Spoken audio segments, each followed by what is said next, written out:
এবং এখানে যারা আহত হয়েছেন কর্মকর্তারা রয়েছেন বিডিও অভিজিৎ মজুমদার, এসডিপি সমুদ্র দেববর্মা এবং ইঞ্জিনিয়ার অনিমেষ সাহা।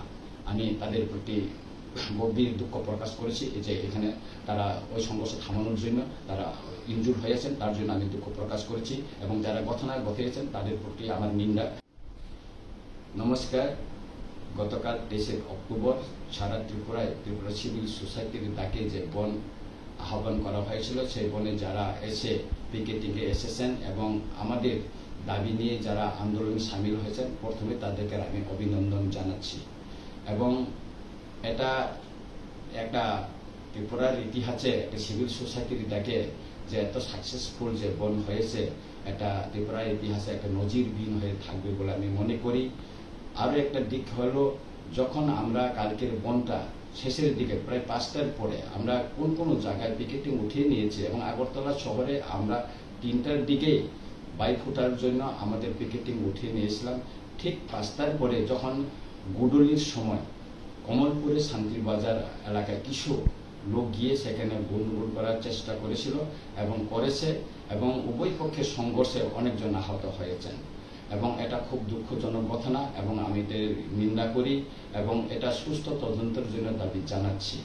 এবং এখানে যারা আহত হয়েছেন কর্মকর্তারা রয়েছেন বিডিও অভিজিৎ মজুমদার, এসডিপি সমুদ্র দেববর্মা এবং ইঞ্জিনিয়ার অনিমেষ সাহা।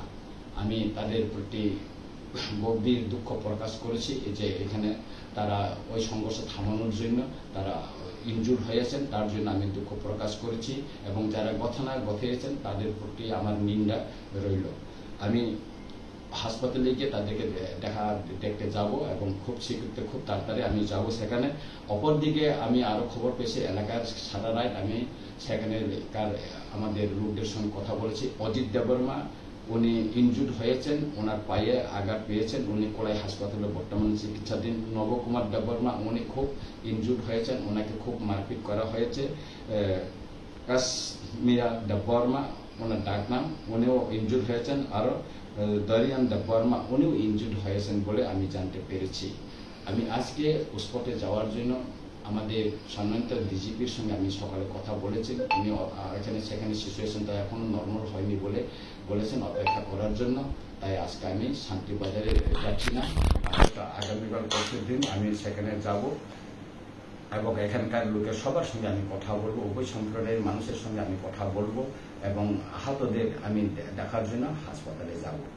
তাই আমি শেষে এই কথাই বলবো, ত্রিপুরার শান্তি সম্প্রীতি বজায় রাখার জন্য এবং এখানে উভয় জনগোষ্ঠীর সহাবস্থানের জন্য আমরা যে দীর্ঘকাল আমরা চেষ্টা করে আছি সেটা যেন বজায় থেকে আমরা যে অধিকারের জন্য লড়াই করছে, এটা আমাদের সাংবিধানিক অধিকার এবং এটা গভর্নমেন্টের সঙ্গে চুক্তি করে যে শর্তগুলি এখনো বাস্তবায়ন হয়নি তার দ্রুত কার্যকরী করার জন্যই আমাদের এই সংগ্রামটা আমরা সিভিল সোসাইটি থেকে আহ্বান করেছিলাম, সেটা সফল হয়েছে এবং আগামী দিন আমরা পিসফুল আরও শান্তিপূর্ণভাবে আন্দোলন করার জন্য চেষ্টা আমরা করব এবং শান্তিবাজারে যে ঘটনা এটা পূর্ব পরিকল্পিত হইতে পারে এবং আমি আবারও পুলিশের নিকট আহ্বান করব এবং দাবি জানাবো যে এটা সুস্থ তদন্ত করে যারা জড়িত যেই হোক তাদের কঠোর শাস্তি যেন ব্যবস্থা নেওয়া হয় এবং করা হোক। সবাইকে নমস্কার।